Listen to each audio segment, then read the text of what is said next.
जो next topic है वो है एक्सेलरेशन से रिलेटेड।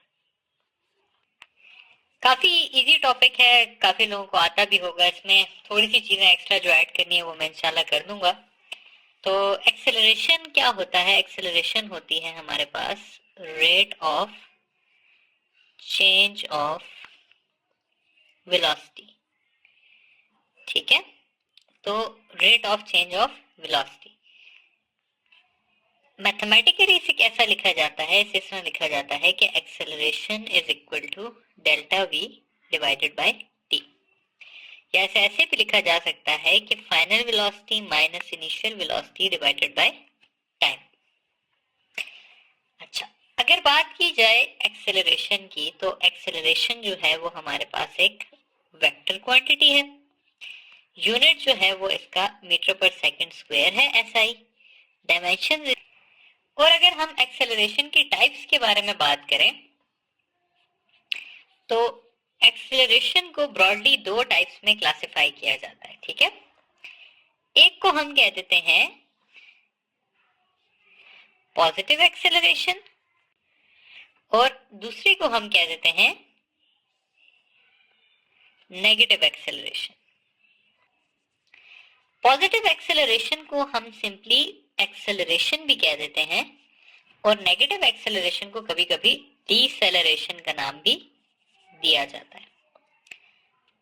पॉजिटिव एक्सेलरेशन कब होती है? जब हमारे पास फाइनल वेलोसिटी जो है वो इनिशियल वेलोसिटी से ज्यादा हो, या मैं कहूंगा कि बॉडी की वेलोसिटी क्या कर रही हो, इंक्रीज कर रही हो। ठीक है, नेगेटिव एक्सेलरेशन कब होती है? जब हमारे पास फाइनल वेलोसिटी इनिशियल वेलोसिटी से कम हो, या इसको ऐसे भी लिखा जा सकता है कि वेलोसिटी जो है बॉडी की वो क्या कर रही हो, डिक्रीज कर रही हो। ठीक है, इसको ऐसा कंसिडर किया जा सकता है जैसे बॉडी, अगर गाड़ी जा रही है तो उसमें हम एक्सेलरेटर दबा रहे हैं, और इसको ऐसे कंसिडर किया जा सकता है जैसे अगर गाड़ी जा रही है और हम उसकी ब्रेक प्रेस कर रहे हैं। ठीक है, तो अगर कोई चीज रेस्ट की तरफ आ रही हो तो उसको हम कहते हैं इसके पास नेगेटिव एक्सेलरेशन है या डिसेलरेशन है, और कोई चीज अगर स्पीड पकड़ रही हो तो उसको कहा जाता है इसके पास पॉजिटिव एक्सेलरेशन है। अच्छा, नेक्स्ट चीज हम बात कर लेते हैं जरा सी एक्सेलरेशन के डायरेक्शन की, और मेरी आदत है कि मैं एक्सेलरेशन के साथ डिस्प्लेसमेंट और वेलोसिटी को भी लास्ट में डिस्कस करता हूँ। ठीक है, क्योंकि इससे सवाल आते हैं। अच्छा, एक्सेलरेशन के डायरेक्शन के लिए हम ऐसा करते हैं कि हम बॉडी को कंसिडर कर लेते हैं व्हाइट कलर में, कि बॉडी जा रही है व्हाइट कलर से। येलो जो है वो है उसकी डिस्प्लेसमेंट का डायरेक्शन, ब्लू जो है वो है वेलोसिटी, और पर्पल जो है वो है एक्सेलरेशन। तो अगर जो है वो बॉडी जा रही है इस डायरेक्शन में और उसकी वेलोसिटी जो है वो इंक्रीज कर रही है, यानी कि वो स्पीड पकड़ रही है, तो डिस्प्लेसमेंट का डायरेक्शन होगा जिस तरफ बॉडी जा रही है, वेलोसिटी का डायरेक्शन होगा जिस तरफ बॉडी जा रही है, और एक्सेलरेशन का डायरेक्शन भी उसी तरफ होगा जिस तरफ की बॉडी जा रही है। इसके बरक्स अगर बात की जाए और कहा जाए कि एक बॉडी जा रही है इस तरफ लेकिन वो ब्रेक लगा रही है, यानी कि उसकी वेलोसिटी क्या कर रही है, डिक्रीज कर रही है, तो फिर क्या होगा कि डिस्प्लेसमेंट का डायरेक्शन होगा इसी तरफ, वेलोसिटी भी होगी इन डायरेक्शन ऑफ डिस्प्लेसमेंट, लेकिन एक्सेलरेशन जो है वो इनके ऑपोजिट हो जाएगी। ठीक है, तो इसलिए कहा जाता है कि जब बॉडी एक्सेलरेट कर रही हो तो एक्सेलरेशन और वेलोसिटी जो है वो एक दूसरे के सेम डायरेक्शन में होती हैं, पैरेलल होती हैं, और इसीलिए कहा जाता है कि जब बॉडी डीसेलरेट कर रही हो तो एक्सेलरेशन और वेलोसिटी जो है वो एक दूसरे के एंटी पैरेलल होती हैं। अब ये बात समझने के बाद हम एक एमसीक्यू डिस्कस कर लेते हैं। ठीक है, एमसीक्यू कुछ इस तरह से है कि the velocity and acceleration can be, A option है पैरेलल, B ऑप्शन है एंटी पैरेलल, C ऑप्शन है परपेंडिकुलर, D ऑप्शन है बोथ E एंड B, और आखिरी ऑप्शन है ऑल ऑफ दीज। तो बारी बारी एक एक ऑप्शन को डिस्कस करते हैं। सबसे पहले पैरेलल वाली बात देखते हैं। तो हमें पता है कि अगर एक बॉडी की वेलोसिटी इंक्रीज हो रही हो तो क्या होता है कि वेलोसिटी जिस डायरेक्शन में होती है एक्सेलरेशन भी उसी डायरेक्शन में होती है, यानी कि दोनों क्या होते हैं, पैरेलल होते हैं। दूसरे ऑप्शन को अगर डिस्कस किया जाए तो दूसरे ऑप्शन में यह है कि अगर बॉडी की वेलोसिटी डिक्रीज हो रही हो तो वेलोसिटी और एक्सेलरेशन एक दूसरे के ऑपोजिट हो जाते हैं। अब इस हिसाब से हमारे पास both A and B correct हो जाता, लेकिन एक और थोड़ा सा कॉन्सेप्ट है कि जब बॉडी सर्कल में घूम रही हो तो किसी भी पॉइंट पे अगर मैं उसकी वेलोसिटी लूं, ये फॉर एग्जांपल उसकी वेलोसिटी है, तो उसकी जो सेंट्रीपिटल एक्सेलरेशन है उसके और वेलोसिटी के बीच में एंगल कितना बनेगा, 90 डिग्री बनेगा, यानी कि ये दोनों एक दूसरे के क्या हुए, परपेंडिकुलर हुए। तो इसलिए कहा जाता है कि इस सवाल का करेक्ट आंसर है हमारे पास ऑल ऑफ दीज। ठीक है, कैसे? अगर वेलोसिटी इंक्रीज कर रही होगी तो दोनों पैरेलल होंगे, अगर डिक्रीज कर रही होगी तो एंटी पैरेलल, और अगर बॉडी सर्कल में घूम रही होगी तो परपेंडिकुलर।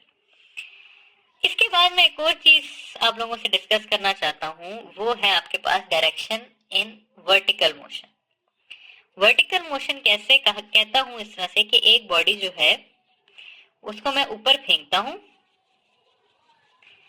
ठीक है, बॉडी का कलर हमने व्हाइट रखा था तो व्हाइट से ही बना लेते हैं। एक बॉल है, उसे मैंने ऊपर फेंका, वो ऊपर गई और फिर वो वापस नीचे फॉल की। ड्यूरिंग इट्स पाथ मैं ये सवाल करता हूं कि how many times displacement, velocity और एक्सेलरेशन चेंजेस इट्स डायरेक्शन। ठीक है, ये सवाल है। अब पहले हम कंसिडर करते हैं कि बॉडी ऊपर की तरफ जा रही है। अगर बॉडी ऊपर की तरफ जा रही है तो डिस्प्लेसमेंट इसकी किस तरफ होगी, डिस्प्लेसमेंट इसकी होगी ऊपर की तरफ। अगर बॉडी ऊपर की तरफ जा रही है तो वेलोसिटी भी उसकी किस तरफ होगी, ऊपर की तरफ। लेकिन अगर हम देखें तो ऊपर जाते हुए बॉडी की वेलोसिटी इंक्रीज होती है या डिक्रीज होती है, तो बॉडी की वेलोसिटी क्या होती है, डिक्रीज होती है। इसलिए एक्सेलरेशन और वेलोसिटी का आपस में क्या डायरेक्शन हो जाएगा, ऑपोजिट। तो डिस्प्लेसमेंट और वेलोसिटी ऊपर की तरफ डायरेक्टेड है, जबकि एक्सेलरेशन जो है वो नीचे की तरफ डायरेक्टेड है। फिर जब बॉडी नीचे आ रही होगी तो नीचे आने वाली बॉडी की डिस्प्लेसमेंट नीचे की तरफ, उसकी वेलोसिटी नीचे की तरफ, और अब नीचे आते हुए क्योंकि उसकी वेलोसिटी इंक्रीज कर रही है तो वेलोसिटी और एक्सेलरेशन के बीच में एंगल 0 डिग्री, तो एक्सेलरेशन भी नीचे की तरफ। अब हम देखते हैं हमारे सवाल में क्या पूछा गया था। हमारे सवाल में पूछा गया था कि how many times displacement, velocity and acceleration changes its direction. तो इसका आंसर करते हैं हम। सबसे पहली चीज है how many times displacement changes. तो डिस्प्लेसमेंट ऊपर जाते हुए अपवर्ड डायरेक्टेड थी और नीचे आते हुए डाउनवर्ड, तो उसने अपना डायरेक्शन कितनी बार चेंज किया, 1 टाइम। फिर वेलोसिटी की बात करें तो वेलोसिटी भी ऊपर जाते हुए ऊपर डायरेक्टेड थी और नीचे आते हुए नीचे, तो इसने अपना डायरेक्शन कितनी बार चेंज किया, 1 टाइम। जबकि अगर हम एक्सेलरेशन की बात करें तो एक्सेलरेशन ऊपर जाते हुए भी नीचे की तरफ थी और नीचे आते हुए भी नीचे की तरफ थी, तो इसलिए एक्सेलरेशन ने कितनी बार अपना डायरेक्शन चेंज किया, 0 टाइम्स। ठीक है, तो इस वजह से ये एक आता है सवाल, इसलिए मैंने कहा आप लोगों को करा दूं।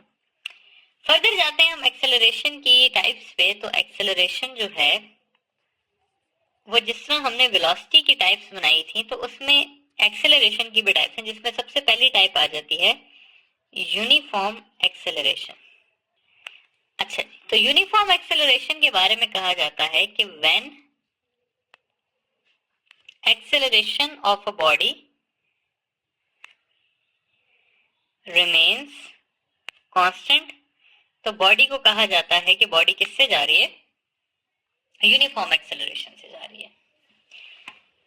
यूनिफॉर्म एक्सेलरेशन से जाने के लिए मैं दो सवाल लिखता हूं जिससे आप लोगों का कॉन्सेप्ट काफी क्लियर हो जाएगा कि a body moving with a uniform acceleration have, option है आपके पास uniform velocity, variable velocity, zero velocity या डी यूनिफॉर्मली वेरिएबल वेलोसिटी। आपने इसमें से बेस्ट ऑप्शन सिलेक्ट करना है, ठीक है।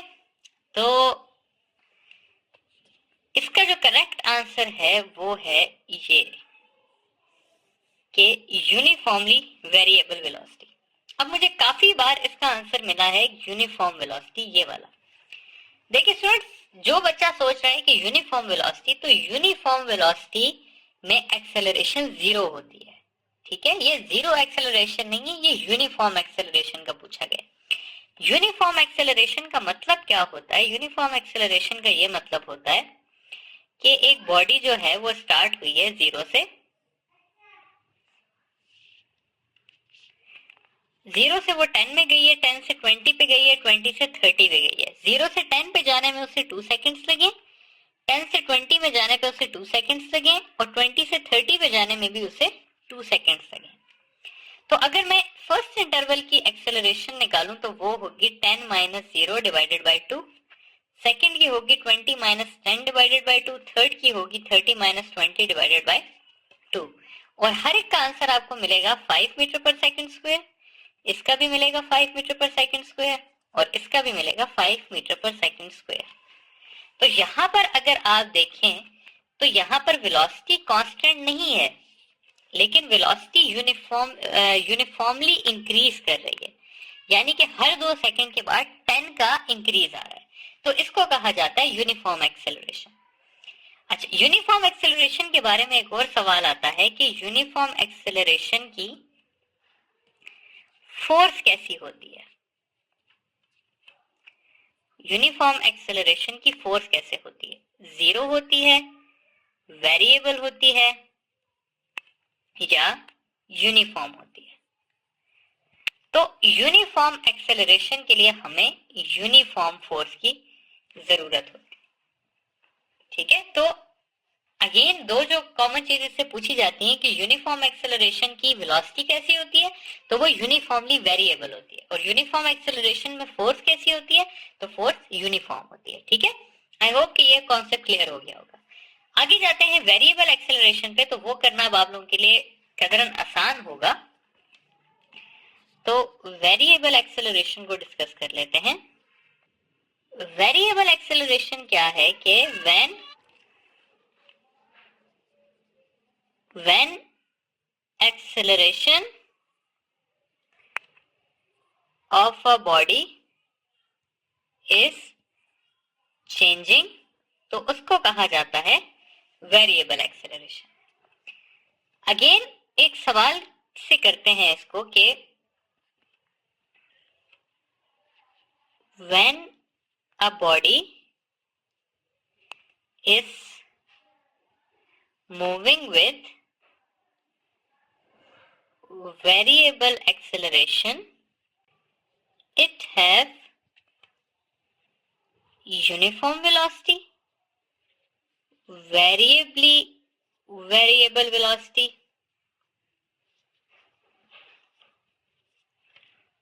यूनिफॉर्मली वेरिएबल वेलोसिटी या जीरो वेलोसिटी। तो इसका क्या आंसर होगा? अब इसमें आंसर होगा हमारे पास वेरिएबल वेलोसिटी।